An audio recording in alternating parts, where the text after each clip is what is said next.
Johnny വോക്കറിൽ Mammukka already step ഇട്ട് വെച്ചിരിക്കുന്ന പാട്ട്, ദാസേട്ടന്റെ ശബ്ദത്തിൽ വന്ന പാട്ട്, അത്ര ക്ലാസിക് പാട്ട്. എന്റെ ശബ്ദത്തിൽ ലാലേട്ടൻ ഡാൻസ് കളിക്കും. ശാന്തമീ രാത്രിയിൽ വാദ്യഘോഷാദികൾ കൊണ്ടുവാ, ഓഹോ കൊണ്ടുവാ. റിയാലിറ്റി ഷോ വിൻ ചെയ്ത നമ്മൾ എന്തായാലും മറ്റേ പ്ലേ ബാക്കിൽ നമ്മൾ ക്ലച്ച് പിടിക്കുന്നൊന്നും അങ്ങനെ ഉറപ്പൊന്നും പറയാൻ പറ്റില്ല. ഫിനാലേക്ക് വരാൻ പോകുന്നത് ഒന്നെങ്കിൽ ദാസേട്ടൻ അല്ലെങ്കിൽ AR റഹ്മാൻ എന്നാണ് പറഞ്ഞിരുന്നത്. അപ്പോൾ നമ്മളിങ്ങനെ പണിപ്പാളി ഫിനാലയിൽ വരണ്ട എന്നുള്ള രീതിയിലിരിക്കുക, എങ്ങനെയും ഔട്ടായി പോയാൽ മതി എന്നുള്ള രീതിയിലിരിക്കുക. അപ്പോൾ കാരണം എന്ന് പറഞ്ഞാൽ അങ്ങനെ ഔട്ടായി പോകണമെന്ന് വിചാരിച്ചിട്ടില്ല. ചിത്രാമ നമ്മുടെ മനസ്സിൽ ഒരു ലെജൻഡറി, ഭയങ്കര ഒരു ഭയഭക്തി ബഹുമാനത്തിൽ നമ്മൾ നോക്കുന്ന ആളാണല്ലോ ചിത്രാമ. ചിത്രാമ ഇപ്പൊ മാറി, ചിത്രാമ ഇപ്പൊ വിധിച്ചേണ്ട ലെവലായി. ഇപ്പൊ തഗ്ഗും പരിപാടികളൊക്കെയാണ്. അത് ആഫ്റ്റർ സ്റ്റാർ സിംഗർ ആട്ടോ. അത് സ്റ്റാർ സിംഗർ ചിത്രാമയ്ക്കും വരുത്തിയ ഒരു മാറ്റം എന്നൊക്കെ പറയുന്നത് ഭയങ്കര. ഇതുവരെ ഡാൻസ് കളിച്ചിട്ടുള്ള നമ്മളാരും ചിത്രാമ ഏഴുമല പൂഞ്ചോല എന്ന് പറയുന്ന പാട്ട് ജന്മം ചെയ്ത സ്റ്റേജിൽ പാടാത്ത പാട്ടാണ്. സ്റ്റാർ സിംഗറിൽ അത് പാടി, അത് കണ്ണട വെച്ച് പാടി ഡാൻസ് കളിച്ചു.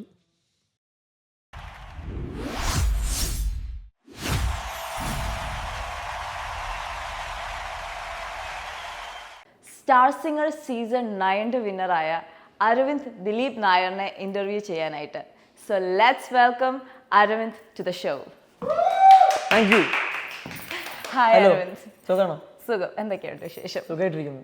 എന്ത് തോന്നുന്നു ഞങ്ങളുടെ പോഡ്കാസ്റ്റിലോട്ടുള്ള? ഒരുപാട് സന്തോഷം. ഞാൻ നേരത്തെ പറഞ്ഞ പോലെ ഞാൻ നാട്ടിലാണ് ഇന്റർവ്യൂസ് ഒക്കെ ഇങ്ങനെ അറ്റൻഡ് ചെയ്തിട്ടുള്ളൂ. ഇങ്ങനെ പുറത്തൊക്കെ അയർലൻഡിലൊക്കെ വന്ന് ആദ്യമായിട്ടാണ് ചെയ്യുന്നത്. അപ്പോൾ അതിനൊരു അവസരം ഉണ്ടാക്കി തന്നതിന് thanks to you guys. Thank you so much for coming. So നമുക്കപ്പോൾ പോയാലോ സീറ്റിലോട്ട്? നമ്മുടെ ചൈൽഡ്ഹുഡിൽ സ്റ്റാർട്ട് ചെയ്യുമ്പം എപ്പോഴായിരുന്നു മ്യൂസിക്കിലോട്ട് കയറിയത്? മ്യൂസിക്കിലോട്ട് എപ്പോഴും കൃത്യം എനിക്ക് ഓർമ്മയില്ല. എനിക്ക് അച്ഛനും അമ്മയും പറഞ്ഞിട്ടുള്ളത് എനിക്കൊരു 6 വയസ്സുള്ളപ്പോൾ തൊട്ട് എന്നെ പാട്ടിന് ചേർത്തു എന്നാണ് പറയുന്നത്. ഫസ്റ്റ് സ്റ്റാൻഡേർഡ് തൊട്ട് ആണ് പാട്ട് പഠിച്ചു തുടങ്ങിയത്. അപ്പോൾ ആ സമയം തൊട്ടാണ് പാട്ട് ജേണി തുടങ്ങിയത്. പക്ഷേ റിയാലിറ്റി ഷോ ഒക്കെ വന്നു തുടങ്ങിയത് ഞാൻ ഇതിനു മുമ്പ് സ്റ്റാർ സിംഗറിൻ്റെ ഒരു 7ാമത്തെ റിയാലിറ്റി ഷോ എന്തോണ്. അതിന് മുന്നേ ഒരു കുറച്ച് ഷോസ് ചെയ്തിട്ടുണ്ട്.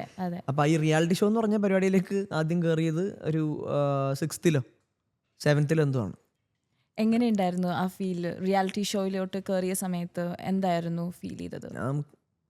കുറച്ച് ടെൻസ്ഡ് ആയിരുന്നു. അറിയില്ല നമുക്ക്, കാരണം അതുവരെ നമ്മൾ TV-യിൽ കണ്ടിട്ടുള്ള പരിചയം മാത്രമേ ഉള്ളൂ. അപ്പോൾ എനിക്കറിയില്ല. നമ്മൾ ഇപ്പോൾ എല്ലാവരും മിക്കവരും വിചാരിക്കുക അന്നന്ന് ഷൂട്ട് ചെയ്യുന്ന അന്നന്ന് തന്നെ ടെലികാസ്റ്റ് ചെയ്യുക എന്നുള്ള സാധനം എന്നാണ് എല്ലാവരുടെയും മനസ്സിൽ. ഞാൻ വിചാരിച്ചിരുന്ന നമുക്കറിയില്ലല്ലോ, ഇന്ന് ഷൂട്ട് ചെയ്തിട്ട് 5-6 ദിവസം കഴിഞ്ഞിട്ട് പിന്നെ ടെലികാസ്റ്റ് ചെയ്യുള്ളൂ എന്ന് നമുക്കറിയില്ലല്ലോ. അപ്പം അങ്ങനെ കുറേ തെറ്റിദ്ധാരണകൾ ഉണ്ടായിരുന്നു, അതൊക്കെ മാറി. അങ്ങനെ കുറേ സംഭവങ്ങൾ. ആരായിരുന്നു മ്യൂസിക്കിലേക്കുള്ള ഇൻഫ്ലുവൻസ്?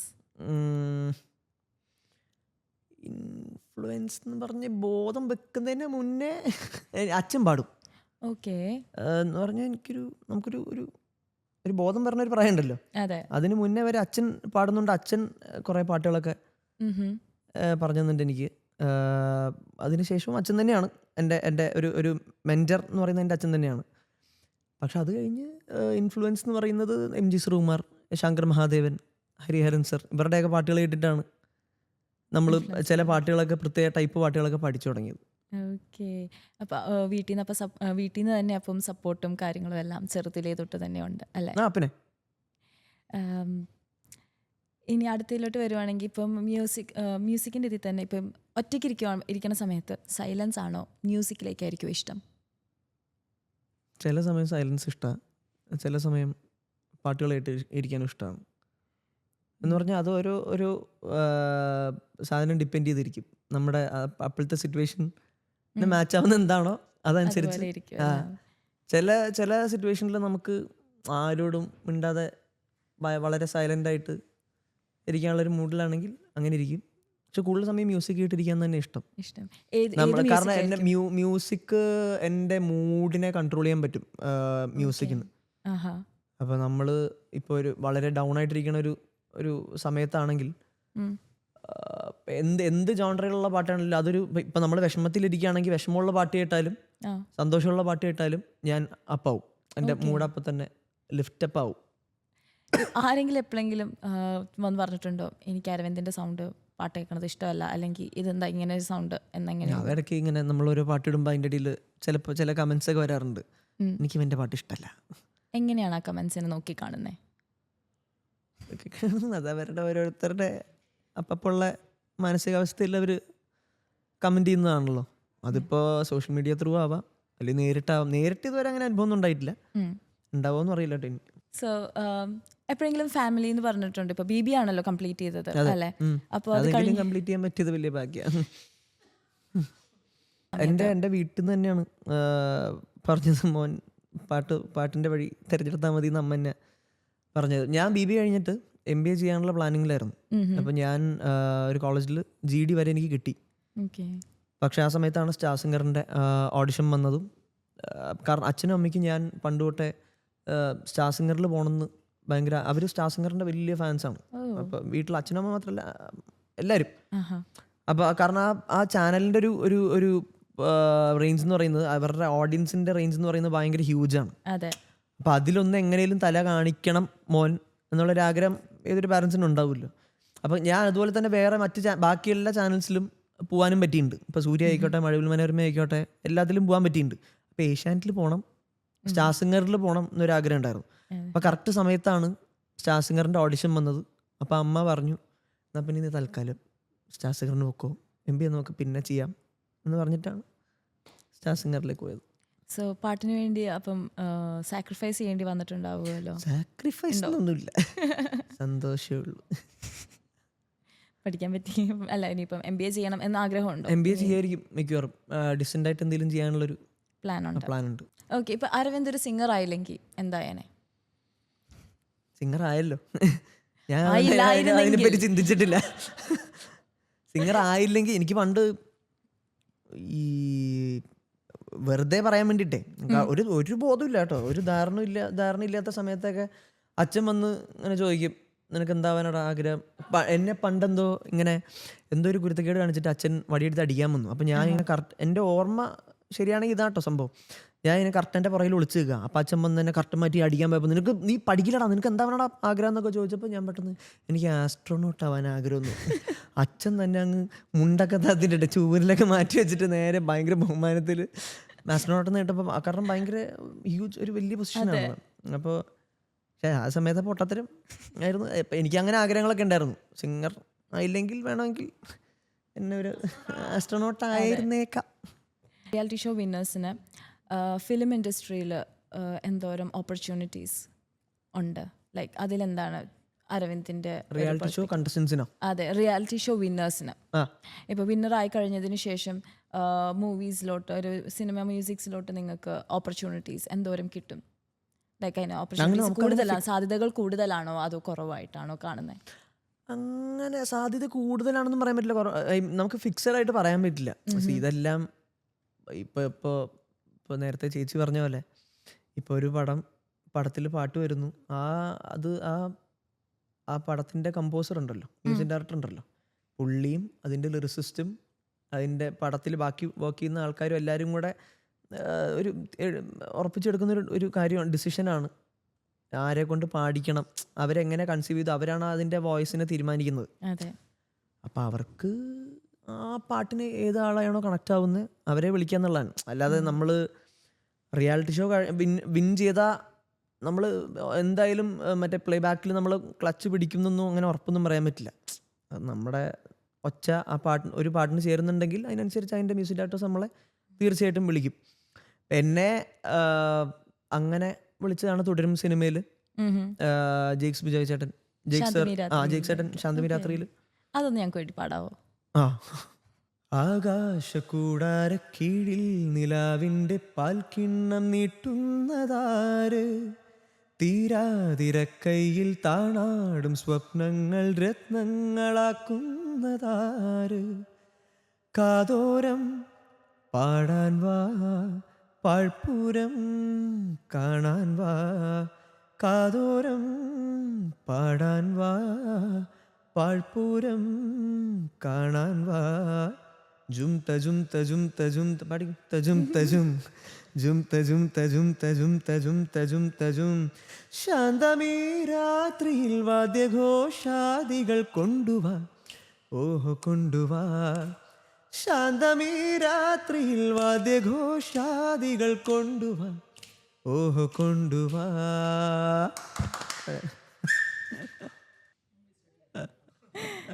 അത് വൺ ഓഫ് ദ നമ്മുടെ ഫേമസ് പാട്ടാണ്. എനിക്ക് തോന്നുന്നു പണ്ടുണ്ടായിരുന്ന ഒരു പാട്ട് പിന്നെയും റീക്രിയേറ്റ് ചെയ്തൊരു പാട്ടായിരുന്നു അത്. സോ അതൊരു ഭയങ്കര എന്താ പറയാ, അത് കേൾക്കുമ്പോൾ തന്നെ നമ്മൾ ആരായാലും എണീറ്റ് ഡാൻസ് ചെയ്യാനും അങ്ങനത്തെ ഒരു അതെ അതെ, അതൊക്കെ ഒരു ഭാഗ്യം പോലെ വന്നതാണ്. എന്നെ ഒരു ദിവസം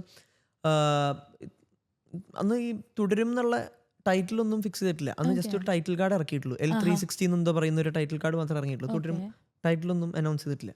ആ സമയത്ത് ജെയ്ക്ക് സേട്ടൻ്റെ മറ്റേ ഒരു ആർട്ടിസ്റ്റ് മാനേജർ ഉണ്ട്, KD വിൻസൻ സാർ. ആൾ ഭയങ്കര ലെജൻഡറി ആയിട്ടുള്ളൊരു ആർട്ടിസ്റ്റ് മാനേജറാണ്. അപ്പോൾ വിൻസൻ സാറാണ് എന്നെ ഒരു ദിവസം വിളിച്ച് ഇങ്ങനെ അരവിന്ദ് ഇങ്ങനെ ഒരു പാട്ടുണ്ട്, പാട്ട് അതൊന്നും പറഞ്ഞിട്ടില്ല, ജെയ്ക്സ് വിജയ്ക്ക് വേണ്ടിയിട്ട് അത് മാത്രം പറഞ്ഞു. അപ്പം തന്നെ ഞാൻ ചാടി, ഞാൻ ഒന്ന് ഉറക്കം എന്തായിരുന്നു, ഞാൻ ചാടി എന്നിട്ട് അപ്പം തന്നെ സ്റ്റുഡിയോയിലേക്ക് പോയി. സ്റ്റുഡിയോ ചെന്നപ്പോഴാണ് പാട്ട് ഇതാന്ന് അറിയുന്നത്. പക്ഷേ ഇത് ഏത് പടത്തിലേക്കാണെന്നോ ആരാണോ ആ സിനിമയിലെ നായകൻ ഒന്നും എനിക്കറിയില്ലായിരുന്നു.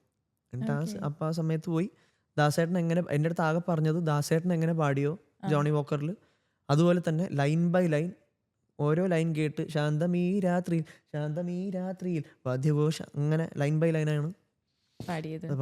അങ്ങനെ ഒരു തിയേറ്ററിൽ വന്നപ്പോൾ എന്ത് തോന്നി അത് നേരിട്ട് ആ ഒരു മൂവിയിൽ കണ്ടപ്പോൾ? ഒന്നാമത് അത്ര ലെജൻഡറി ആയിട്ടുള്ളൊരു പാട്ട്, അത്ര ക്ലാസിക് ആയിട്ടുള്ളൊരു പാട്ടാണ് ഓൾറെഡി. അതിൻ്റെ കൂടെ ലാലേട്ടൻ്റെ സ്റ്റെപ്പും എൻ്റെ ശബ്ദം, എന്താ വേണം. മറ്റേ നമ്മൾ ഒരിടയ്ക്ക് പറയണമല്ലോ, ജോൺസൺ മാഷിന്റെ പാട്ട് മഴ, ജോൺസൺ മാഷിന്റെ പാട്ട് ചായ, അന്തസ് എന്ന് പറയണ പോലെ അതുപോലെയായിരുന്നു. ജോണി വോക്കറിൽ മമ്മൂക്ക ഓൾറെഡി സ്റ്റെപ്പ് ഇട്ട് വെച്ചിരിക്കുന്ന പാട്ട്, ദാസേട്ടൻ്റെ ശബ്ദത്തിൽ വന്ന പാട്ട്, അത്ര ക്ലാസിക് പാട്ട്, എൻ്റെ ശബ്ദത്തിൽ ലാലേട്ടൻ ഡാൻസ് കളിക്കുന്നു. അത് ഞാനിപ്പോൾ പരിപാടിക്കൊക്കെ പോകുമ്പോൾ അത് ബേസിക്കലി എന്താ സംഭവം വെച്ച് കഴിഞ്ഞാൽ കുറേ പേർക്ക് അറിയില്ല ഇത് തുടരുമിൽ ഞാനാ പാടിയിരിക്കുന്നതെന്ന്. കുറേ പേർക്ക് അറിയില്ല എന്നുള്ള കാര്യം എനിക്ക് നല്ല ബോധ്യമുണ്ട്. അപ്പം ഞാനിത് നല്ല അതെനിക്കറിയാം, ആർക്കും അറിയില്ല.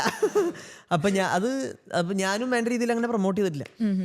അപ്പം ഞാനിങ്ങനെ പരിപാടിക്കൊക്കെ പോകുമ്പോൾ ഇപ്പോൾ സിത്താര ചേച്ചിയുടെ കൂടെ ആയിക്കോട്ടെ, ഇവരുടെ ബാൻഡിൻ്റെ കൂടെ പോകുമ്പോഴും അല്ലാതെ മറ്റ് ഈവൻസിൽ ഞാൻ ഇൻഡിവിജ്വലായിട്ട് പോകുമ്പോഴും ഈ പാട്ട് ഇങ്ങനെ ഞാൻ പ്രസൻറ്റ് ചെയ്യുന്ന രീതി എന്ന് പറയുന്നത്, തുടരും സിനിമയൊക്കെ കണ്ടിട്ടുണ്ടെന്ന് പറയുമ്പോൾ എല്ലാവരും കണ്ടു, ലാലേട്ടൻ ഫാൻസ് അടിപൊളി, എല്ലാവരും കൈവെക്കും.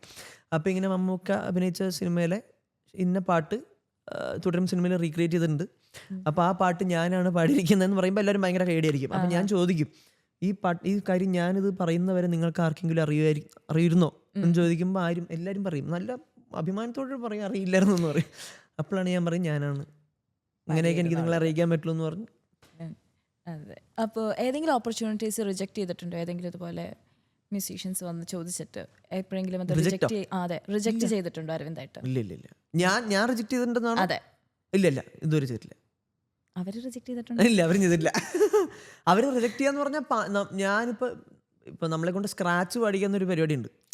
എന്ന് പറഞ്ഞാൽ മെയിൻ സിംഗർ പാടുന്നതിന് മുമ്പ് അവർക്ക് കുറച്ചും കൂടി ഈസിയർ ആവാൻ വേണ്ടി, പാട്ട് പഠിക്കാൻ ആ പ്രോസസ്സ് കുറച്ചും കൂടെ സിംപ്ലർ ആക്കാൻ വേണ്ടിയിട്ട് വേറെ ആളെ കൊണ്ട് പാടിക്കും. ഇപ്പൊ ചില കമ്പോസേഴ്സിന് പാടാൻ പറ്റില്ലല്ലോ, അപ്പൊ അവര് വേറെ ആളെ കൊണ്ട് പാടിക്കും. അങ്ങനെ എന്തെങ്കിലും എക്സ്പീരിയൻസ്? അതെ, വളരെ റീസെന്റ് ആയിട്ട് ഇപ്പോൾ നടന്നു വരുന്നൊരു, വർഷങ്ങളായിട്ട് നടന്നു വരുന്ന ഒരു ഇൻഡസ്ട്രിയിൽ നടന്നു വരുന്ന ഒരു പരിപാടിയാണ് ആദ്യം ട്രാക്ക് പാടിക്കാന്ന് പറയും. പുറത്തൊക്കെ സ്ക്രാച്ച് പാടിക്കാന്ന് പറയും, ഇവിടെ നമ്മൾ ട്രാക്ക് പാടിക്കാന്ന് പറയും. അപ്പൊ അങ്ങനെ എന്തായിരുന്നു, എന്ത് ചോദ്യം തെറ്റാൻ മറന്നുപോയി. ട്രാക്ക് പാടിപ്പിച്ചിട്ടുണ്ടായിരുന്നു ആരെങ്കിലും? അങ്ങനെ ഒരു റിജക്ട് ചെയ്തിട്ടുണ്ട്. പാടി എക്സ്പീരിയൻസസ് ഉണ്ടോ? ഈ അടുത്ത് ജെയ്ക്ക് സാറിന്റെ തന്നെ പള്ളിച്ചട്ടമ്പി എന്ന് പറയുന്ന ഒരു പടം ഇറങ്ങുന്നുണ്ട്, ടൊവിനോ അഭിനയിക്കുന്നത്. അപ്പൊ അതിലൊരു പാട്ട് ഞാൻ പാടി, കാട്ടുചെമ്പകം പൂത്തോട്ടെ എന്ന് പറയുന്ന ഒരു പാട്ട് ഇപ്പൊ ഇറങ്ങി. അത് ഇപ്പൊ ഫെയർ ഒറിജിനൽ പാടിയിരിക്കുന്നത് വിശാൽ മിശ്രയും ആവണി മഹലാലും കൂടെയാണ്. അപ്പൊ അത് ഞാനാണ് അതിന്റെ സ്ക്രാച്ച് പാടിയിരുന്നത്. അപ്പൊ അങ്ങനെ ചില പാട്ടുകൾ റിജക്ട് ചെയ്യല്ലത്, അത് അവരുദ്ദേശിച്ച ചില സമയങ്ങളിൽ ഭാഗ്യം കൊണ്ട് നമ്മൾ ട്രാക്ക് പാടിയിട്ട് അതിന്റെ ഡയറക്ടറിനും അതിന്റെ പ്രൊഡ്യൂസറിനും കമ്പോസറിനും ഈക്വലി ആ വോയിസ് ഇഷ്ടപ്പെടുകയാണെങ്കിൽ ആ വോയിസ് തന്നെ വെക്കും. ഇപ്പൊ ശാന്തമീ രാത്രിയിൽ സത്യം പറഞ്ഞ എന്നെ സ്ക്രാച്ച് പാടാൻ ആദ്യം വിളിച്ചത് വേറെ ഏതോ സിംഗർ ആയിരുന്നു അവരുടെ മനസ്സിൽ. പക്ഷെ എൻ്റെ ശബ്ദം എല്ലാവർക്കും ഇഷ്ടപ്പെട്ട് അങ്ങനെ വെച്ചതാണ്. അപ്പൊ അത് ഇഷ്ടപ്പെട്ടില്ലായിരുന്നെങ്കിൽ അത് തട്ടി പോയിരുന്നിരിക്കാം. ഇഷ്ടപ്പെട്ടു, അതുകൊണ്ട് വെച്ചു. സോ ഇതിന് ഈ ഒരു ഫിലിം ഇൻഡസ്ട്രിയിലായാലും ഇപ്പോൾ റിയാലിറ്റി ഷോസിലായാലും ടാലൻ്റ് ഒരു ഫാക്ടറാണെന്ന് തോന്നിയിട്ടുണ്ടോ, അതോ ലക്കാണോ ഫാക്ടർ, ഏതായിരിക്കും ചൂസ് ചെയ്യുന്നത്? രണ്ടും ഫാക്ടേഴ്സാണ്. ടാലൻറ്റ് മാത്രം ഉണ്ടായിട്ട് കാര്യമില്ല എന്നാണ് ഞാൻ വിശ്വസിക്കുന്നത്. പക്ഷെ ടാലൻ്റാണ് എപ്പോഴും കയറി നിൽക്കുന്ന ത്രാസ് നോക്കിക്കഴിഞ്ഞാൽ ടാലൻറ്റിൻ്റെ ഇത് തന്നെ കയറി നിൽക്കും. പക്ഷെ ലക്കും ഇമ്പോർട്ടൻ്റ് ആണ്. വളരെ പ്രധാനമാണ്. ഇപ്പോൾ ഒരു പാട്ട് വൈറലാകാൻ വേണ്ടിയിട്ട് അരവിന്ദ് എന്തെങ്കിലും അതിന് വേണ്ടി നേരത്തെ പ്രിപ്പയർ ചെയ്യാറുണ്ടോ, അതോ പാട്ട് വൈറലാവാനോ? അതെ, അപ്പോൾ അതൊരു പാട്ടൊന്ന് വൈറലാക്കിയിട്ട് ഒന്ന് ഫേമസ് ആവാൻ വേണ്ടിയിട്ട് അതിന് വേണ്ടിയിട്ട് എന്തെങ്കിലുമൊക്കെ പ്രിപ്പറേഷൻസ് ചെയ്യാറുണ്ടോ, ജസ്റ്റ് അത് ഡെസ്റ്റിനിക്ക് അങ്ങ് വിട്ടുകൊടുത്തിരിക്കും? വൈറലാവാൻ വേണ്ടി ചെയ്യാറില്ല. ആഹാ, പക്ഷെ ആൾക്കാർക്ക് ഇഷ്ടപ്പെടണം എന്നൊരു സാധനം ഉണ്ട് മനസ്സിലുണ്ടാവും. അതെ, അത് മനസ്സിൽ കണ്ട് ചെയ്യാറുണ്ട്. ഇപ്പം എന്തെങ്കിലും നമ്മൾ ഇപ്പം ഞാൻ കൂടുതലും ഇൻസ്റ്റാഗ്രാമിലാണ് ആക്റ്റീവ്. അപ്പോൾ അതിലെന്ത് റീൽ ഇടുകയാണെങ്കിൽ ആൾക്കാർക്ക് കുറച്ചും കൂടെ എൻഗേജിങ് ആക്കാൻ വേണ്ടി കുറച്ച് പൊടിക്കൈകൾ ചെയ്യാറുണ്ട്.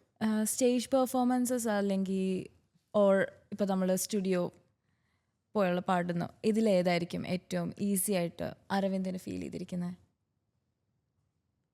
സ്റ്റേജിൽ പാടുന്നതാണോ അതോ സ്റ്റുഡിയോ പോയി റെക്കോർഡിംഗ് ഈസി ആണോ? എപ്പോഴും എല്ലാവർക്കും സ്റ്റുഡിയോ പാടുന്നത് തന്നെയാണ്.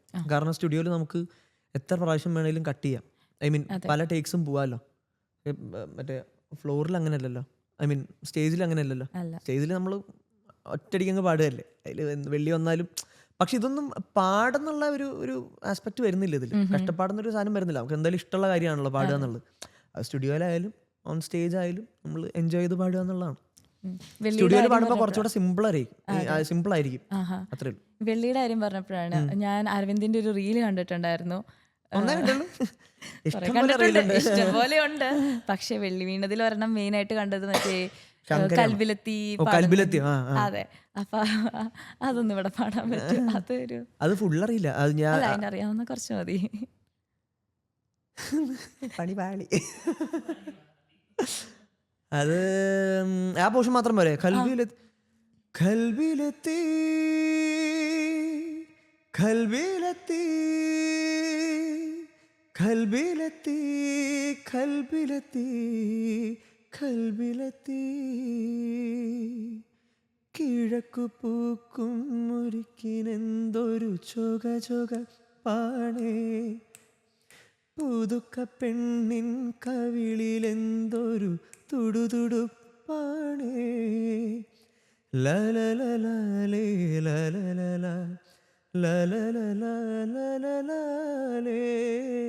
ലലലലലേ ലലലല ലലലലലലേ കൽബിലെത്തി കൽബിലെത്തി കൽബിലെത്തി കൽബിലെത്തി കൽബിലെത്തി. അന്ന് കൽബിലെത്തി മാത്രമേ പാടിയുള്ളായിരുന്നു. കിഴക്ക് പോക്കൊന്നുമില്ല. അതൊരു കോണ്ടന്റിന് വേണ്ടി അങ്ങനെ പാടിച്ച എന്നെ കൊണ്ട് കറക്റ്റ് ആയിട്ട് അതങ്ങ് ഏറ്റിട്ടുണ്ട്. നമുക്ക് അടുത്തൊരു ക്വസ്റ്റ്യൻ ചോദിച്ചു കഴിഞ്ഞിട്ട് നമുക്ക് വേണമെങ്കിൽ 1-2 പാട്ടുകൾ സെറ്റ് ചെയ്യാം. സോ പോപ്പുലർ ആയതിനു ശേഷം എപ്പോഴെങ്കിലും ഫ്രീഡം കുറഞ്ഞതായിട്ട് ഫീൽ ചെയ്തിട്ടുണ്ടോ? അതായത് ഇപ്പൊ ഫേമസ് ആയി വരുന്നു എന്നായാലും അതെ, ഇപ്പൊ അത്യാവശ്യം എനിക്ക് തോന്നുന്നു ഇപ്പം നന്ദഗോവിന്ദ് ഭജൻസിന്റെ കൂടെ പാടിയായിരുന്നു. അതുപോലെ ഇപ്പൊ സ്റ്റാർ സിംഗറിൽ പാടി എന്ന് പറയുമ്പോൾ തന്നെ അഫ്കോഴ്സ് ആൾക്കാർ നോട്ടീസ് ചെയ്യാൻ തുടങ്ങും. കാരണം സ്റ്റാർ സിംഗർ എന്ന് പറയുന്നത് ഞാനൊക്കെ ചെറുതായിരുന്നപ്പോൾ തൊട്ട് കണ്ടുകൊണ്ടിരുന്ന ഒരു ഷോയാണ് സ്റ്റാർ സിംഗർ എന്ന് പറയുന്നത്. അപ്പം നമ്മൾ അതിലുള്ള നമുക്കിപ്പോൾ എല്ലാവരും അതിനകത്ത് അറിയണമെന്നില്ല, പക്ഷെ എന്നാലും നമ്മൾ അതിനകത്ത് നിന്ന് നോട്ടീസ് ചെയ്യുന്ന കുറച്ച് പേരുണ്ടാവും. അവരെയൊക്കെ നമ്മൾ കണ്ടു കഴിഞ്ഞാൽ നമുക്ക് അറിയാം അല്ലേ. സോ അങ്ങനെ ഒരു ഷോയിൽ എന്തായാലും അഫ്കോഴ്സ് വന്ന ഒരാളാണ് അരവിന്ദ്. ആയിട്ട് ടൈറ്റിൽ വിന്നർ ആയിരുന്നു. സോ അതിനുശേഷം എപ്പോഴെങ്കിലും ഒരു ഫ്രീഡം കുറഞ്ഞു, അല്ലെങ്കിൽ എന്തെങ്കിലും കാര്യങ്ങൾ പറയുമ്പോൾ ശ്രദ്ധിക്കണം, അല്ലെങ്കിൽ ഇൻസ്റ്റയിൽ എന്തെങ്കിലും പോസ്റ്റ് ചെയ്യുമ്പോൾ ശ്രദ്ധിക്കണം, അങ്ങനെ എന്തെങ്കിലും എന്തായാലും ഉണ്ടാവില്ല. കാരണം നമ്മളെ ആൾക്കാർക്ക് എല്ലാവർക്കും അറിയാവുന്നതല്ലേ. അപ്പം നമ്മൾ ബാക്കിയുള്ളവർക്ക് വേദന വരാത്ത രീതിയിൽ കാര്യങ്ങൾ പ്രസന്റ് ചെയ്യുക. എനിക്കങ്ങനെയുണ്ട് എന്ന് പറഞ്ഞാൽ എല്ലാവർക്കും അങ്ങനെ ഉണ്ടാവുന്നില്ല. എനിക്കങ്ങനെ മറ്റൊരാൾ എന്ത് ചിന്തിക്കും എന്നുള്ളൊരു കാര്യമൊക്കെ ഞാൻ ആലോചിക്കും. അപ്പം അങ്ങനത്തെ കാര്യങ്ങളിൽ ഞാൻ കുറച്ച് കോൺഷ്യസാണ്. അപ്പം അതിനനുസരിച്ച് ഞാൻ എന്ത് ചെയ്യും, വീഡിയോ ചെയ്യുമ്പോഴായാലും ഒരാളോട് സംസാരിക്കുമ്പോഴായാലും ചെയ്യുന്നത്. ഇപ്പോൾ ഫാൻസ് എങ്ങനെയാണ് അരവിന്ദിനെ സംബന്ധിച്ച്? അവരൊരു എനർജിയാണോ അതൊരു റെസ്പോൺസിബിലിറ്റി ആയിട്ടാണോ? ഇല്ലില്ല, എനർജി തന്നെയാണ്.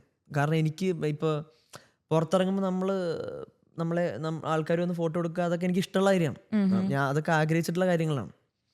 അപ്പോൾ എനിക്കതൊന്നൊരു ബാധ്യതയായിട്ട് ഫീൽ ചെയ്തിട്ടില്ല. ഫീൽ ചെയ്തിട്ടില്ല. സന്തോഷമുള്ളൂ. എപ്പോഴെങ്കിലും കമ്പാരിസൺസ് ഉണ്ടായിട്ടുണ്ടോ? അതായത് ഇപ്പം ഇഷ്ടം പോലെ. ആ സമയത്ത് എന്ത് തോന്നി? അതായത് അത് മെന്റലി ഡ്രെയിൻ ചെയ്യും. ആദ്യമൊക്കെ സങ്കടം ഉണ്ടാവും. കാരണം ഞാൻ ഈ സ്റ്റാർ സിംഗറിൽ കയറിയ പിന്നെയാണ് ഞാൻ ഈ ഒരു എന്താണ് വൈഡ് റേഞ്ച് ഓഫ് ഓഡിയൻസിൻ്റെ റെസ്പോൺസും കാര്യങ്ങളൊക്കെ നെഗറ്റീവ് ആയിക്കോട്ടെ പോസിറ്റീവ് ആയിക്കോട്ടെ എല്ലാം അറിയുന്നത് സ്റ്റാർ സിംഗറിൽ കയറിയതിന് ശേഷമാണ്. അതിന് മുമ്പത്തെ റിയാലിറ്റി ഷോയിലൊന്നും എനിക്ക് ഇത്രയും ഒരു ഈ ഒരു റേഞ്ചിൽ എനിക്ക് റെസ്പോൺസ് അറിയാൻ പറ്റിയിട്ടില്ല ഓഡിയൻസിൻ്റെ. അപ്പോൾ സ്റ്റാർ സിംഗറിൽ കയറിയതിന് ശേഷമാണ് ഇങ്ങനെ അറിഞ്ഞു തുടങ്ങിയത്. അപ്പോൾ ആ സമയത്താണ് ഈ കമ്പാരിസനും കൂടുതൽ വന്നു തുടങ്ങിയത്. അപ്പോൾ ആ സമയത്ത് തുടക്കത്തിൽ എനിക്ക് സങ്കടം ഉണ്ടായിരുന്നു, ടു ബി ഓണസ്റ്റ്. പിന്നെ പോകെ മനസ്സിലായി ഇങ്ങനെയാണ് കാര്യങ്ങൾ, ഇതാണ് ഇതിൻ്റെ പ്രോസസ്സ് എന്ന് മനസ്സിലായി കഴിഞ്ഞപ്പോൾ പിന്നെ ആ ട്രാക്കിലേക്ക് കയറി. പിന്നെ സങ്കടമൊന്നും ഉണ്ടായിട്ടില്ല. അവിടുന്ന് ഇപ്പം സീസൺ 9 ഫ്രണ്ട്സ് ആരെങ്കിലും അതിൽ നിന്ന് ഫോം ആയിട്ടുണ്ടോ? പിന്നെ എല്ലാവരും ഫ്രണ്ട്സാണ്. പക്ഷെ ഒരു ഗ്രൂപ്പ് ഉണ്ട്, അത് എല്ലാരും കൂടെ ഗ്രൂപ്പ് ആക്കിയതാണ്. ഇപ്പൊ ഞാൻ, ശ്രീരാഗ്, ഗോകുൽ, നന്ദ, അങ്ങനെ 4 പേരുടെ ഒരു ഗ്യാങ് ഉണ്ട്. അപ്പൊ അതിപ്പോ സോഷ്യൽ മീഡിയയിലായാലും പുറത്ത് ആൾക്കാരുടെ ഉള്ളിലായാലും അങ്ങനെ ഒരു ഗ്യാങ് ഓൾറെഡി ക്രിയേറ്റഡ് ആണ്. എങ്ങനെയാ അത് ഫോം ആയത്? ഒരു ഗ്യാങ് ഫോർമേഷൻ അതങ്ങനെ ഞങ്ങൾ അങ്ങനെ ഫോം ചെയ്തൊന്നും അല്ല. ഞങ്ങള് 4 പേരുടെയും വൈബ് ഒരേപോലെയാണ്. ഇപ്പൊ പെട്ടെന്ന് കണക്ട് ആവും പറയുന്ന കാര്യങ്ങളൊക്കെ. എന്ന് പറഞ്ഞ ഇപ്പൊ എന്താ പറയാ, ഇപ്പൊ അവിടെ ഇരിക്കുന്ന ശ്രീരാഗ് ആണെങ്കിൽ ഇപ്പൊ അലീന എൻ്റെ അടുത്തൊരു കാര്യം പറയുകയാണെങ്കിൽ എനിക്ക് ശ്രീരാഗിന്റെ മുഖത്തേക്ക് നോക്കിക്കഴിഞ്ഞാൽ ഒന്നും പറയാണ്ട് തന്നെ കണക്ട് ആവും. നമ്മൾ 1.5 വർഷം നമ്മൾ ഒരുമിച്ചായിരുന്നു. അപ്പൊ ആ സമയത്തും എങ്ങനെയായിരുന്നു? ഒരു ഫൈനലിസ്റ്റും കൂടി ആയ സമയത്ത് ലൈക്ക് നിങ്ങൾ എല്ലാവരും ഫൈനലിസ്റ്റ് ലിസ്റ്റിൽ ഉണ്ടായിരുന്നു തോന്നുന്നു. ആരൊക്കെയായിരുന്നു? ഞാനും നന്ദയും ഫൈനൽസിൽ ഉണ്ടായിരുന്നു. എങ്ങനെയായിരുന്നു ആ സമയത്ത്? അല്ല, ഞാനും നന്ദയും ശ്രീരാഗും ഉണ്ടായിരുന്നു. ശ്രീരാഗ്. അപ്പൊ നിങ്ങളുടെ 3 പേരുടെയും ഫ്രണ്ട്ഷിപ്സിന് എങ്ങനെയുണ്ടായിരുന്നു ആ സമയത്ത്? ഏത് സമയത്ത്? ഫൈനൽസിലോട്ട് കയറിയപ്പോൾ. കാരണം നിങ്ങൾക്ക് പ്രഷർ ഓൾറെഡി ഇൻഡിവിജ്വൽ ആയിട്ട് നിങ്ങൾക്ക് ഒരു പ്രഷർ ഉണ്ടാവും. സോ ആ സമയത്ത് നിങ്ങളുടെ ഫ്രണ്ട്ഷിപ്സിനെ അതെങ്ങനെയായിരുന്നു? എനിക്കൊന്നും മനസ്സിലാവുന്നില്ല. ഞാനത് ഇത് എന്ത് പറയും എന്ന്.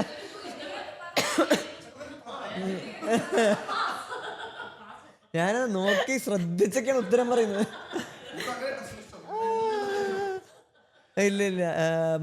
ഇല്ല ഞങ്ങളുടെ ഫ്രണ്ട്ഷിപ്പിനെ ഒരിക്കലും ഈ റിയാലിറ്റി ഷോന്റെ പ്രഷറോ അല്ലെങ്കിൽ റിയാലിറ്റി ഷോന്റെ കോമ്പറ്റീഷനോ ഒന്നും ഞങ്ങളുടെ ഫ്രണ്ട്ഷിപ്പിനെ എഫക്ട് ചെയ്തിട്ടില്ല. ഇല്ല, അത് ഇപ്പൊ നമ്മള് തമ്മിൽ പരസ്പരം കളിയാക്കാൻ പറ്റുന്ന ഒരു സ്പേസ് ഉള്ളതുകൊണ്ട് എന്തെങ്കിലും ഉണ്ടായാൽ തന്നെ അപ്പൊ തന്നെ പറഞ്ഞു തീർക്കാം. പക്ഷെ ഇതുവരെ അങ്ങനെ ദിവസം ഉണ്ടായിട്ടില്ല എന്നുള്ളതാണ്. എന്തെങ്കിലും അലിനിക്ക് വേണ്ടി ഉണ്ടാക്കണമെങ്കിൽ വേണ്ട. അതിന് വേണ്ടിയിട്ടല്ല നമ്മൾ ചോദിക്കുന്നതെന്ന് വെച്ച് കഴിഞ്ഞാൽ, ഇപ്പൊ ഞാൻ ഇതിന് മുന്നേ ഉള്ള എൻ്റെ ഇന്റർവ്യൂസിൽ ഞാൻ ചോദിച്ചിരിക്കുന്ന ക്വസ്റ്റ്യൻ ആണത്. കാരണം വേറൊന്നുമല്ല, ചില സമയത്ത് നമ്മൾ പലപ്പോഴും നമ്മുടെ ഒരു സ്കൂൾ കാലഘട്ടം തൊട്ട് നമ്മുടെ കോളേജിലായാലും നമ്മൾ കാണുന്നൊരു സംഭവമാണ്. നമ്മളൊരു ഫ്രണ്ട്സ് എല്ലാവരും കൂടി ഒരു കോമ്പറ്റീഷന് പാർട്ടിസിപ്പേറ്റ് ചെയ്യുന്നു. ചില സമയങ്ങളിൽ ആ ഫ്രണ്ട്ഷിപ്സിൽ തല്ലിപ്പിരിഞ്ഞ് പോകുന്ന ഒരു സിറ്റുവേഷൻസ് ഒക്കെ ഉണ്ടാവാറുണ്ട്. സോ ആ സമയത്ത് ഇപ്പോൾ ഇത് ഞാൻ ചോദിച്ചൊരു റീസൺ എന്ന് വെച്ച് കഴിഞ്ഞാൽ, ഇപ്പോഴുള്ള ജനറേഷൻ ആക്ച്വലി അതൊരു മെസ്സേജാണ്, എങ്ങനെയാണ് ആ ഫ്രണ്ട്ഷിപ്സ് കൊണ്ടുപോകുന്നത്. അപ്പോൾ അതിനുള്ളൊരു അങ്ങനെ മെസ്സേജ് ആയിട്ടൊന്നും പറയാനൊന്നുമില്ല. ഞങ്ങളെന്തായാലും ബാധിച്ചിട്ടില്ല. അങ്ങനത്തെ അടിയും പിടിയൊന്നും ഉണ്ടായിട്ടില്ല. നമ്മളെന്തെങ്കിലും ഉണ്ടെങ്കിൽ തന്നെ അങ്ങോട്ടും ഇങ്ങോട്ടും പറഞ്ഞ് കളിയാക്കി തീർക്കാന്നുള്ളതല്ല, അല്ലാതെ വേറെ അങ്ങനെ കുത്തിത്തിരിപ്പും പരിപാടിയൊന്നും മനസ്സിൽ വെച്ചോണ്ടിരിക്കലൊന്നുമില്ല. എങ്ങനെയുണ്ടായിരുന്നു ജഡ്ജസ് എല്ലാവരും? ജഡ്ജസോ അടിപൊളിയായിരുന്നു. പറച്ചമ്മ കണ്ടില്ലേ? സോ ജഡ്ജിങ് പാനലിൽ ഉണ്ടായിരുന്നത് സിത്താര ചേച്ചി, വിധു പ്രതാപ് ആൻഡ് KS ചിത്ര മാം ആയിരുന്നു. സോ എങ്ങനെയുണ്ടായിരുന്നു ആ ഒരു എക്സ്പീരിയൻസ്? അവിടെ എന്തായിരുന്നു ആ സമയത്ത് ഫീൽ ചെയ്തത്? അതെങ്ങനെ പറയേണ്ടതെന്ന് എനിക്കറിയില്ല. അത് നമുക്ക് ഒട്ടും ഫോമൽ അല്ലാത്ത രീതിയിലാണ്.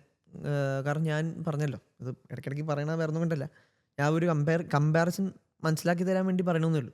ഇപ്പം മുമ്പത്തെ റിയാലിറ്റി ഷോയിലൊന്നും നമുക്ക് നമ്മുടെ ജഡ്ജസ് ആയിട്ട്, ഞാൻ ഹിന്ദിയിൽ റിയാലിറ്റി ഷോയിൽ പോയിട്ടുണ്ട്, പോയിട്ടുണ്ട്. പക്ഷെ അവിടെ ജഡ്ജിങ് പാനലിൽ ശങ്കർ മഹാദേവൻ, വിശ്വജിത് ദത്ലാനി ആൻഡ് ഹിമേഷ് രശ്മി ഇവരായിരുന്നു. പക്ഷെ ഇവരുമായിട്ടൊന്നും നമുക്ക് എന്തെങ്കിലും തരത്തിലൊരു അറ്റാച്ച്മെന്റോ അല്ലെങ്കിൽ ഒരു ഇൻസ്പിറേഷൻ ഒക്കെ പറഞ്ഞാൽ നമ്മൾ അവരായിട്ട് സംസാരിക്കണ്ടേ. അവരായിട്ട് സംസാരിക്കാനുള്ള ഒരു ഓപ്പർച്യൂണിറ്റി നമുക്ക് കിട്ടിയിട്ടില്ല.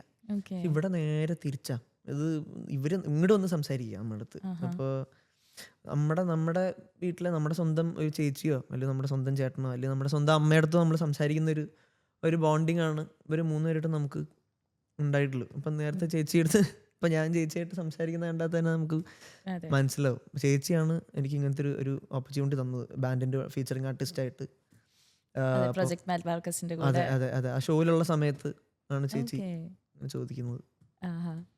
എന്തെങ്കിലും ഒരു ഫണ്ണി എക്സ്പീരിയൻസ് ഉണ്ട്, ഒരു ഫണ്ണി മൊമെന്റ് അവരുടെ കൂടെ ഉള്ളത്? അവരുടെ കൂടെ എല്ലാ മൊമെന്റും ഫണ്ണിയാ. അങ്ങനെ ഇന്ന മൊമെന്റ് ഒന്നും എടുത്തു പറയാനൊന്നുമില്ല. പിന്നെ അറിയാലോ. എല്ലാ കോക്കിരികളും അവിടെ ഇരുന്ന് കാണിച്ചു. അതെ അതെ. ഇപ്പൊ ചിത്രാമ നമ്മുടെ മനസ്സിൽ ഒരു ലെജൻഡറി, ഭയങ്കര ഒരു ഭയഭക്തി ബഹുമാനത്തിൽ നമ്മൾ നോക്കുന്ന ആളാണല്ലോ ചിത്രാമ. ചിത്രാമ ഇപ്പൊ മാറി. ചിത്രാമ ഇപ്പൊ വിധിച്ചേണ്ട ലെവലായി. ഇപ്പൊ തഗ്ഗും പരിപാടികളൊക്കെയാണ്. അത് ആഫ്റ്റർ സ്റ്റാർ സിംഗർ ആട്ടോ. അത് സ്റ്റാർ സിംഗർ ചിത്രാമയ്ക്കും വരുത്തിയ ഒരു മാറ്റം എന്നൊക്കെ പറയുന്നത് ഭയങ്കര. ഇതുവരെ ഡാൻസ് കളിച്ചിട്ടുള്ള നമ്മളാരും ചിത്രാമ ഏഴുമല പൂഞ്ചോല എന്ന് പറയുന്ന പാട്ട് ജന്മം ചെയ്ത സ്റ്റേജിൽ പാടാത്ത പാട്ടാണ്. സ്റ്റാർ സിംഗറിൽ അത് പാടി, അത് കണ്ണട വെച്ച് പാടി ഡാൻസ് കളിച്ചു. അതൊക്കെ വലിയ അയ്യോ, അതൊക്കെ നമ്മൾ ഒട്ടും എക്സ്പെക്ട് ചെയ്യാത്തൊരു ഇതാണ് അതൊക്കെ. പക്ഷേ KS ചിത്ര തന്നെ പാടിയ പാട്ട്, സാക്ഷാൽ KS ചിത്ര അതെ ഒരു സ്റ്റേജിലും പാടാത്ത പാട്ട് സ്റ്റാർ സിംഗറിൽ പാടുക എന്ന് പറയുമ്പോൾ അതൊരു ലക്കാണ്. അതുപോലെ അടുത്തൊരു ഇത് ചോദിക്കണമെന്ന് വെച്ച് കഴിഞ്ഞാൽ ഫിനാലയിൽ വന്നപ്പം ഹരിഹരൻ സാറായിരുന്നു, അതുപോലെ സുജാത മാം ഒക്കെ ഉണ്ടായിരുന്നു. സോ അവര് എങ്ങനെയുണ്ടായിരുന്നു ആ ഒരു ടൈം പീരീഡിൽ? എന്തായിരുന്നു, ടെൻസ്ഡ് ആയിരുന്നു അവരെയൊക്കെ കണ്ട സമയത്ത്? നമ്മുടെ അടുത്ത് പറഞ്ഞിരുന്നത് ഹരിജിയുടെ കാര്യം ആദ്യം പറഞ്ഞിട്ടുണ്ടായിരുന്നില്ല. ആദ്യം നമ്മുടെ അടുത്ത് പറഞ്ഞിട്ടുണ്ടായിരുന്നത് ഫിനാലിക്ക് വരാൻ പോകുന്നത് ഒന്നെങ്കിൽ ദാസേട്ടൻ അല്ലെങ്കിൽ AR റഹ്മാൻ എന്നാണ് പറഞ്ഞിരുന്നത്. അപ്പൊ നമ്മളിങ്ങനെ പണിപ്പാളി, ഫിനാലയിൽ വരണ്ട എന്നുള്ള രീതിയിലിരിക്കുക, എങ്ങനെയും ഔട്ടായി പോയാൽ മതി എന്നുള്ള രീതിയിലിരിക്കുക. അപ്പോൾ കാരണം എന്ന് പറഞ്ഞാൽ അങ്ങനെ ഔട്ടായി പോകണമെന്ന് വിചാരിച്ചില്ല. അങ്ങനല്ല, ടെൻഷൻ. ഞാൻ ഇത്തിരി ഇതാക്കി പറഞ്ഞാണ്, എക്സാജറേറ്റ് ചെയ്താണ്. അപ്പോൾ നമ്മൾ അത്ര ടെൻഷനിലിരിക്കുകയാണ്. അപ്പോൾ അന്ന് ഫിനാലയുടെ അന്ന് രാവിലെയാണ് നമ്മുടെ ഷോ പ്രൊഡ്യൂസർ സർഗോ സാറോ എന്ന് പറയുന്നത്, എടാ ദാസേട്ടനും റഹ്മാൻ സാറൊന്നും വരുന്നില്ല എന്ന് പറഞ്ഞു. അപ്പോൾ ശ്വാസം ഒന്ന് വീണു, ഹരിജിയാണ് വരുന്നത്. പിന്നെ ടെൻഷൻ ഇരട്ടി. അപ്പോൾ അത് പക്ഷെ പുള്ളി നമ്മൾ വിചാരിച്ച പോലെ അല്ല, നമ്മൾ അത്ര ടെൻഷൻ എടുക്കേണ്ട ആവശ്യമില്ല എന്ന് നമ്മൾ പാടി തുടങ്ങുമ്പോൾ നമുക്ക് മനസ്സിലാവുള്ളൂ. പുള്ളി വളരെ റിലാക്സ്ഡ് ആയിട്ട് ഇതുപോലത്തെ ഒരു കണ്ണാടിയും വെച്ച് മറ്റേ നടുക്കത്തെ സീറ്റിൽ എങ്ങനെ ഇരുന്ന് ഒരു വികാരം, ഒരു എക്സ്പ്രഷനും ഇല്ലാതെ പാട്ട് എൻജോയ് ചെയ്യാണ് പുള്ളി. അപ്പോൾ അത് നമുക്ക് ആകപ്പാടെ നമുക്ക് തോന്നുന്ന പുള്ളി എന്താണ് നമ്മുടെ പാട്ട് കേൾക്കുമ്പോൾ. ഇപ്പോൾ സിത്താര ചേച്ചിയൊക്കെ ആണെങ്കിൽ, ഇപ്പോൾ ചിത്രാമ്മയാണെങ്കിൽ തന്നെ പാട്ട് കേൾക്കുമ്പോൾ ഇടയ്ക്കൊക്കെ ഒന്ന് തല കുലുക്കി ഒന്ന് കൈ കൊണ്ട് ഇങ്ങനെ എന്തെങ്കിലും കാണിക്കില്ല. അപ്പം നമുക്കൊരു ധാരണ കിട്ടും പാട്ട് പാടുന്ന ഇഷ്ടമാവുന്നുണ്ട്, അല്ലെങ്കിൽ അറ്റ്ലീസ്റ്റ് എഴുതെങ്കിലും ചെയ്യും ചിത്രാമ്മ പാട്ട് തെറ്റിയ സ്ഥലങ്ങളെ. അപ്പം നമുക്ക് മനസ്സിലാവും ഇവിടെ തെറ്റി, ഇവിടെ നന്നായി എന്നൊക്കെ നമുക്ക് മനസ്സിലാവുമല്ലോ. ഹരിജിയുടെ കാര്യത്തിൽ അങ്ങനെയൊന്നും മനസ്സിലാക്കാൻ പറ്റില്ല. അങ്ങനൊരു മനുഷ്യനാണ്, അങ്ങനൊരു ലെജൻഡറി. അതെ അതെ. പക്ഷെ റിസൾട്ട് വന്നപ്പോൾ സന്തോഷമായി. അവരൊക്കെ ആയിട്ട് സംസാരിക്കാനായിട്ടൊരു ചാൻസ്, ഹരിഹരൻ സാറായിട്ട് സംസാരിക്കാൻ ചാൻസ് ഒക്കെ കിട്ടിയ? അത് റിസൾട്ട് അനൗൺസ് ചെയ്തിട്ട് മൊമെന്റോ തരുന്നത് സാറായിരുന്നു. അപ്പോൾ സാർ എൻ്റെ അച്ഛൻ്റെ അമ്മയെടുത്തും, അച്ഛൻ്റെ അമ്മേനെ ഞാൻ സ്റ്റേജിലേക്ക് വിളിച്ചിരുന്നു. അപ്പോൾ ഹരിജി അച്ഛൻ്റെ അമ്മയെടുത്തും പറഞ്ഞു, തമിഴിലാണ് പറയണത്. അപ്പോൾ എന്തൊരു പാട്ടാണ് എന്ന് ഹരിജി അച്ഛൻ്റെ അടുത്തും പറഞ്ഞപ്പോൾ പിന്നെ എന്തായിരുന്നു ആ അവാർഡ് കിട്ടിയ സമയത്തുള്ള ഫീൽ? ഭയങ്കര എന്താ പറയുക, അതൊന്നും നമുക്ക് എക്സ്പ്രസ് ചെയ്യാൻ പറ്റാത്ത മൊമെന്റ്സ് ആണ്. അപ്പോൾ കാരണം നമ്മളിതൊക്കെ കുറേ സ്വപ്നം കണ്ടിട്ടുള്ള കാര്യങ്ങളാണ്.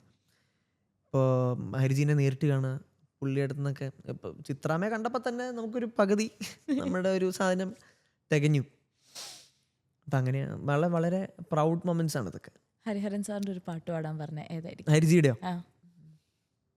ഹരിജിയുടെ പാട്ട് ഒരെണ്ണം പാടാൻ പറയാം. കുറേ കാശ്. ഞാൻ സാഹിബ പാടാം. ഓക്കെ. സാഹിബ എനിക്ക് വളരെ, എന്നെ ആദ്യം ഓഡിയൻസിലേക്ക് എത്തിച്ച പാട്ടുകളൊന്നാണ് സാഹിബ. അപ്പം അത് പാടാം. നിൻ മൊഴിച്ചെപ്പിൻ തളിർമോഹം വരം കേൾക്കേ മിഴിക്കുമ്പിൽ കുളിർനാണം തലോടും നാം അലിവാർന്ന നോവു പാട്ടിൻ തെളിവാർന്ന വാക്കിനുണ്ടോ ഒരു കാവ്യരാഗശില്പം എൻ പ്രാണസങ്കടം. സാഹബ സാഹബ സാഹബ സാഹബ സാഹബ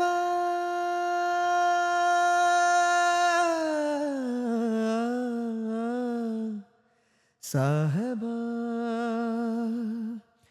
ഇന്നേതു മേഘദൂതു കാത്തു നിൽപ്പൂ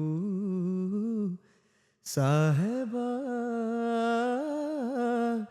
ഇന്നേതു ലോലഗാനം പാടി നിൽപ്പൂ എന്നിലെ സാഗരം മൂകമായി വാർന്നുവോ പിന്നിലാ ചന്ദനം പെയ്ത നാൾ വിങ്ങിയോ സാഹബ.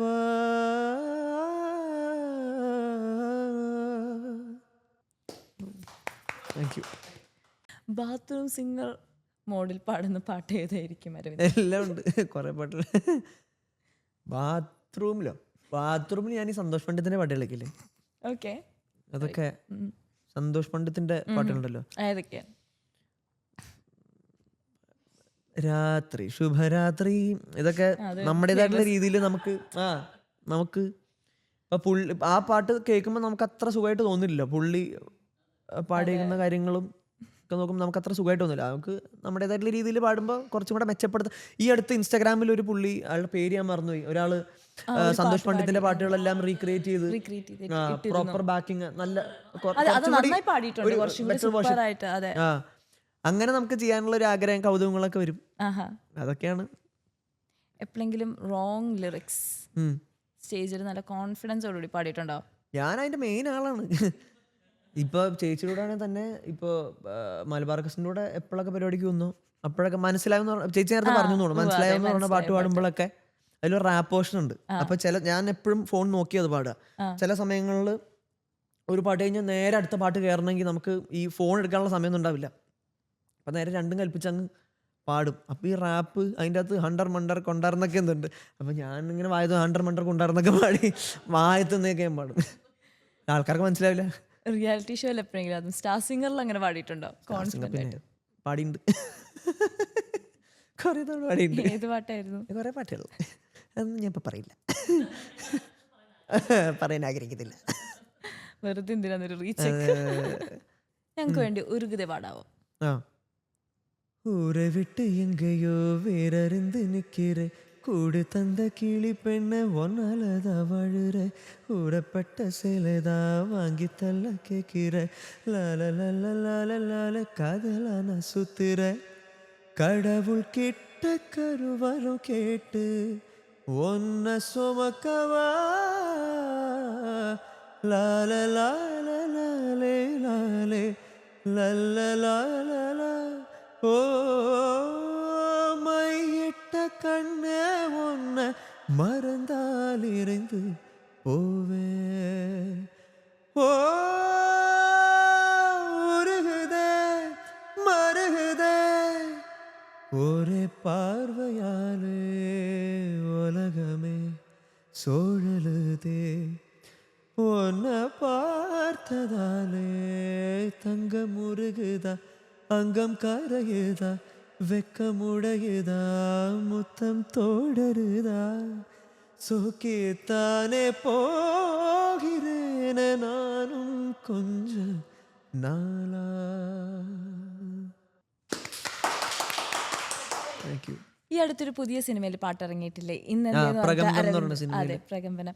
അപ്പൊ അതിലെ പാട്ടും കൂടി ഞങ്ങൾക്ക് വേണ്ടി ഒന്ന് പാടാവോ? മഞ്ഞണിക്കുളിരു ചേരും ചന്ദന തെളിനിലാവായി നൊമ്പരമകലും താരാട്ടായി നീ മാറിയിരുളിരവിൽ കുഞ്ഞിളം കുറുമ്പു കാട്ടാൻ എന്നും എന്നരികിൽ കൂട്ടായി കൺമണിക്കുരുന്നു പൂവായി നീ കാത്തെന്നെ മിഴിയിണയിൽ വിടയേതും പറയാതെ അകലെ മറയുന്നു നീയേ ഇനിയില്ലേ അലിപോലും വിരലാൽ തഴുകിടും സ്നേഹം ഇന്നെന്തേ കൂരിരുൾ പൊതിയണ് കണ്ണെന്തേ നീർമണി നിറയ്ക്കണ് ഉള്ളെന്തേ ചെങ്കനലരിക്കണ് അൻപേ എങ്ങേ മാഞ്ഞോ. Yes, thank you. സോ നേരത്തെ പറഞ്ഞിരുന്നു പ്രൊജക്ട് മലബാർക്കസിലേക്ക് സിത്താര ചേച്ചിയായിട്ട് വിളിച്ചതാണ്. സോ ആ സമയത്ത് എന്തായിരുന്നു ഫീൽ ചെയ്തത്? എങ്ങനെയായിരുന്നു? ഇത് ഞാൻ നേരത്തെ പറഞ്ഞ പോലെ ഇതെല്ലാം ഞാനിതെല്ലാം സിത്താര ചേച്ചീനെ ആയിക്കോട്ടെ, വിധുചേട്ടനെ ആയിക്കോട്ടെ, ചിത്രമേ, നമ്മൾ പണ്ട് തൊട്ടേ കൊച്ചിലെ തൊട്ടേ ഫോളോ ചെയ്യുന്നവരാണ് അതെ. ഇവരെല്ലാം. അപ്പോൾ ചേച്ചി ബാൻഡ് തുടങ്ങിയ സമയം തൊട്ടേ നമ്മൾ ബാൻഡിനെയും ഫോളോ ചെയ്യുന്നതാണ്. അപ്പോൾ എപ്പോഴെങ്കിലും എൻ്റെ ഫ്രണ്ട് ചേച്ചി മുമ്പ് ഒരു റിയാലിറ്റി ഷോ ഉണ്ട്, സൂപ്പർ 4 എന്ന് പറയുന്ന റിയാലിറ്റി ഷോ ഉണ്ടായിരുന്നല്ലോ. അപ്പോൾ അതിലെ ഒരു കണ്ടസ്റ്റന്റ് എൻ്റെ ഫ്രണ്ടാണ് അമൽ സി അജിത്ത്. അപ്പോൾ അവൻ എൻ്റെ അടുത്ത് ഇങ്ങനെ പറഞ്ഞിട്ടുണ്ട്, അവനേതോ ഒരു പരിപാടിക്ക് ഏതൊരു ഷോന് പോയപ്പോൾ ഇങ്ങനെ ചേച്ചി ഒരു പാട്ട് കൂടെ വിളിച്ച് പാടിച്ചു എന്നൊക്കെ പറഞ്ഞിട്ടുണ്ട് എൻ്റെ അടുത്ത് അമൽ. അപ്പോൾ അതൊക്കെ കേൾക്കുമ്പോൾ നമുക്കും എപ്പോഴെങ്കിലൊക്കെ ഒന്ന് പറ്റിയിരുന്നെങ്കിൽ എന്നൊക്കെ നമ്മൾ അന്ന് ആഗ്രഹിച്ചിട്ടുണ്ട്. അപ്പം അങ്ങനെ ആ ആഗ്രഹം ഉള്ളിലുള്ള സമയത്താണ് അപ്പോഴാണ് ചേച്ചീനെ നേരിട്ട് കാണുന്നത്. അപ്പം ഇങ്ങനെ ചേച്ചീനെ പരിചയപ്പെട്ടു. ആ സമയത്തൊക്കെയാണ് ചേച്ചി എൻ്റെ അടുത്ത് എന്ത് ലൈവ് ഷോസ് ചെയ്യാറുണ്ടോ എന്നൊക്കെ ചോദിച്ച്, നമ്മുടെ ബാൻഡിലേക്ക് ഇങ്ങനെ ഫീച്ചറിങ് ആർട്ടിസ്റ്റായിട്ട് വരാൻ താല്പര്യമുണ്ടോ എന്നൊക്കെ ചോദിച്ചപ്പോൾ ഞാനിങ്ങനെ നമുക്ക് ഔട്ട് ഓഫ് ദി വേൾഡ് ഒരു മൊമെൻ്റ് ഉണ്ടാവില്ലേ, അങ്ങനത്തെ ഒരു സിറ്റുവേഷൻ ആയിരുന്നു. സന്തോഷവും വിഷമവും കണ്ണൊക്കെ നിറഞ്ഞു ശരിക്കും പറഞ്ഞ. അത് കഴിഞ്ഞ് പ്രാക്ടീസിലോട്ട് കയറിയപ്പോൾ എങ്ങനെയായിരുന്നു? ഇവരുടെ കൂടെ റിഹേഴ്സൽസും കാര്യങ്ങളൊക്കെ വരുമ്പോൾ അതൊരു പ്രഷർ ഫീൽ ചെയ്തിട്ടില്ല? ഇവരെല്ലാവരും നമ്മളെല്ലാവരും വളരെ കംഫർട്ടബിൾ ആക്കിയിട്ടേ ചെയ്യുള്ളൂ. പ്രഷറൊന്നും ഒരിക്കലും ഇല്ല. ഇവരെല്ലാവരും അങ്ങനത്തെ ആൾക്കാരാണ്. ചേച്ചി ആയിക്കോട്ടെ, ചേച്ചിയുടെ ബാൻഡിലുള്ള ബാക്കി ചേട്ടന്മാരായിക്കോട്ടെ, എല്ലാവരും വളരെ കൂൾ ആൾക്കാരാണ്. ഞാൻ ലൈവിൽ ഉള്ള കാര്യങ്ങൾ നോക്കി പഠിക്കുന്നതും ഇവരെയൊക്കെ കണ്ടിട്ട് തന്നെയാണ്. ഇപ്പൊ കഴിഞ്ഞ ദിവസത്തെ ഡബ്ലിനിലെ ഷോയിലൊക്കെ നമ്മൾ ആൾക്കാരായിട്ട് ഇന്ററാക്ട് ചെയ്യുന്ന രീതികളും ഇങ്ങനെയൊന്നും ആയിരിക്കില്ല നമ്മൾ പണ്ട് ചെയ്തിട്ടുണ്ടാവുക. ഒരു പോയിന്റ് കഴിയുമ്പോൾ നമ്മൾ ഇവരെയൊക്കെ കണ്ട് പഠിച്ചതിന് ശേഷമാണ് നമ്മൾ ഇങ്ങനെ ഇന്ററാക്ട് ചെയ്യാൻ തുടങ്ങിയത്. ചേച്ചി, വിധുചേട്ടൻ, റിമി ചേച്ചി, ഇവരെയൊക്കെ കണ്ട് പഠിച്ചതിന് ശേഷമാണ് ഇങ്ങനെയെങ്കിലൊക്കെ സ്റ്റേജിൽ സംസാരിക്കാൻ തുടങ്ങിയത്. സോ ഇംപ്രൂവ്മെന്റ്സ് എന്തൊക്കെയാണ് ഉണ്ടായിരിക്കുന്നത് നേരത്തെ പാടിയത് വെച്ചും പിന്നീടുള്ള പെർഫോമൻസസും കാര്യങ്ങളും എല്ലാം വെച്ച്? അങ്ങനെ പോയിന്റ് ഔട്ട് ചെയ്യാൻ പറ്റില്ല, പക്ഷേ 100% ഇമ്പ്രൂവ്മെന്റ് ഉണ്ട് എന്നുള്ള കാര്യം എനിക്ക് കാരണം നമ്മളെക്കാട്ടി കൂടുതൽ വേറെ ആർക്കും ജഡ്ജ് ചെയ്യാൻ പറ്റില്ല. അപ്പോൾ ഞാൻ സ്റ്റാർ സിംഗറിൽ കയറുന്നതിന് മുമ്പുള്ള ഞാനും സ്റ്റാർ സിംഗറിൽ നിന്ന് ഇറങ്ങിയതിന് ശേഷമുള്ള ഞാനും ഭയങ്കര വ്യത്യാസമുണ്ട്.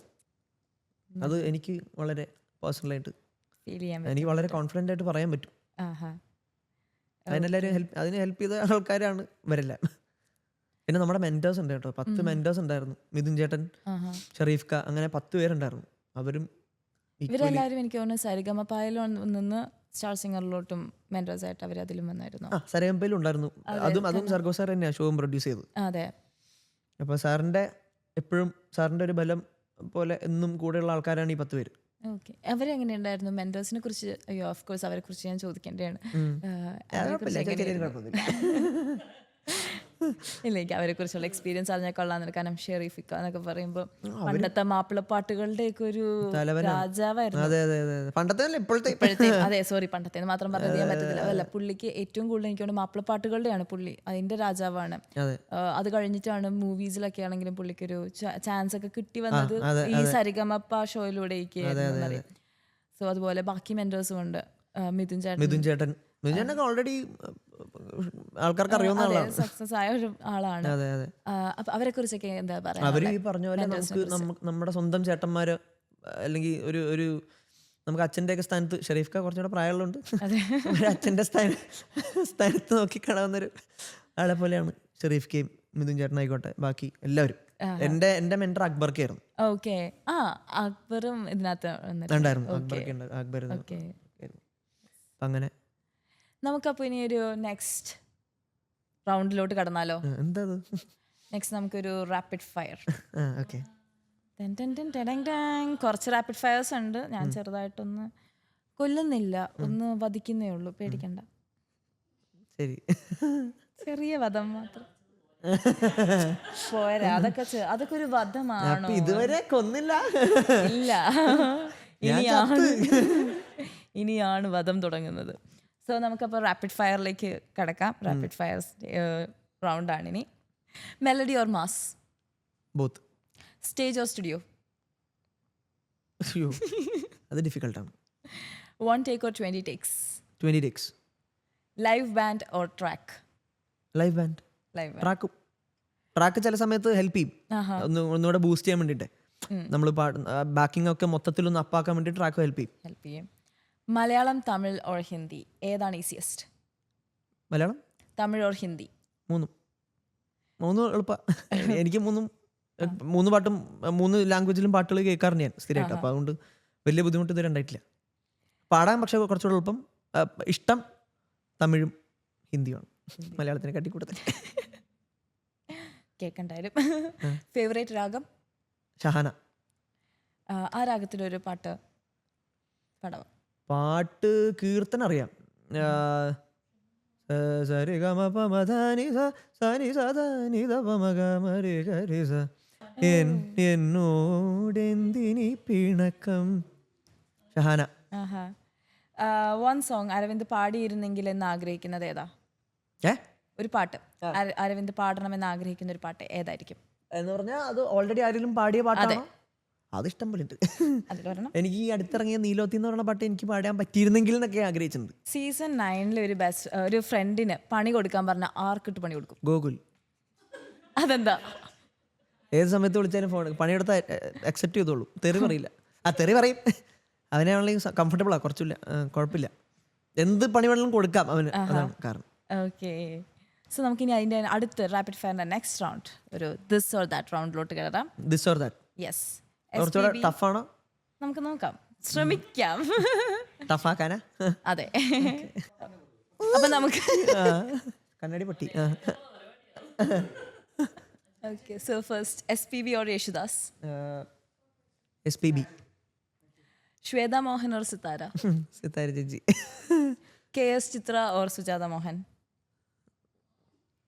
ചിത്രാമ്മ. Arijit Singh or Armaan Malik? Arijit Singh. GV Prakash or Anirudh?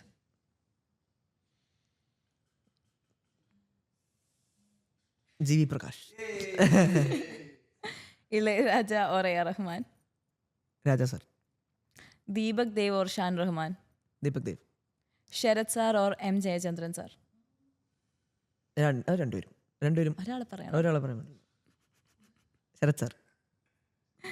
എനിക്ക് അങ്ങനത്തെ കുറച്ചുകൂടെ കോംപ്ലിക്കേറ്റഡ് സാധനം ഇഷ്ടമാണ്. രണ്ടുപേരുടെയും കോംപ്ലിക്കേറ്റഡാ.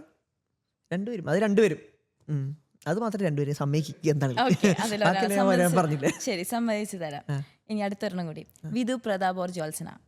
എനിക്ക് വിധുചേട്ടനെ നല്ലോണം അറിയാം, അതുകൊണ്ട് വിധുചേട്ടൻ. ജ്യോത്സന ചേച്ചിനെനിക്ക് പരിചയമില്ല, പരിചയപ്പെട്ടിട്ടില്ല. ജ്യോത്സന ഓർ റിമി ടോമി? റിമി ചേച്ചിനെ അറിയാം. ചേച്ചി ഔട്ട്. பார்த்து பழகிய 4 தினங்களில் நடையுடை பாவனை மாற்றிவிட்டால் சாலை முனிகளில் துரித உணவுகள் வாங்கி ஒன்றும் வாடகை காட்டிவிட்டால் கூச்சம் கொண்ட தென்றலா இவளாயுள்ளிட மின்னலா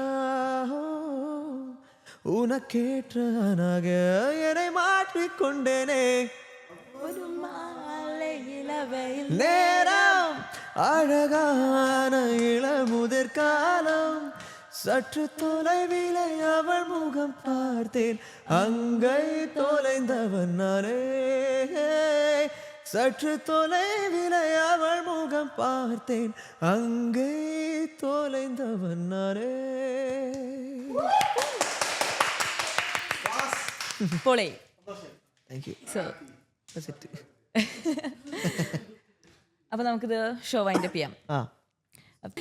താങ്ക് യു സോ മച്ച് ഞങ്ങളുടെ ഈ ഷോയിൽ വന്നതിനും അരവിന്ദിൻ്റെ ഈ ഒരു ജേർണി, മ്യൂസിക്കിലുള്ള ജേർണി ഞങ്ങളായിട്ട് ഷെയർ ചെയ്യാൻ സാധിച്ചല്ലോ. അഫ്കോഴ്സ് ഞാൻ ഇത് മറ്റുള്ളവർക്കും കണ്ടുകൊണ്ടിരിക്കുന്ന ഓഡിയൻസിന് ഇതെല്ലാം ഒരു ഇൻസ്പിറേഷൻ ആയിരിക്കും എന്ന് ഞാൻ പ്രതീക്ഷിക്കുന്നു. ആവണമല്ലോ. ആയാ മതി. ഞാനും കുഴപ്പമില്ലാത്ത രീതിയിൽ പറഞ്ഞു വിചാരിക്കുന്നു. താങ്ക് യു എന്നെയും ഈ ഒരു ഷോന്റെ ഭാഗമാക്കിയതിന്. Thank you so much. Thank you Nisha ചേച്ചി. Thanks to Framex studios. ഇതിന്റെ ഒരു ഭാഗം എന്നെയും ആക്കിയതിന് thank you so much. Thank you so much.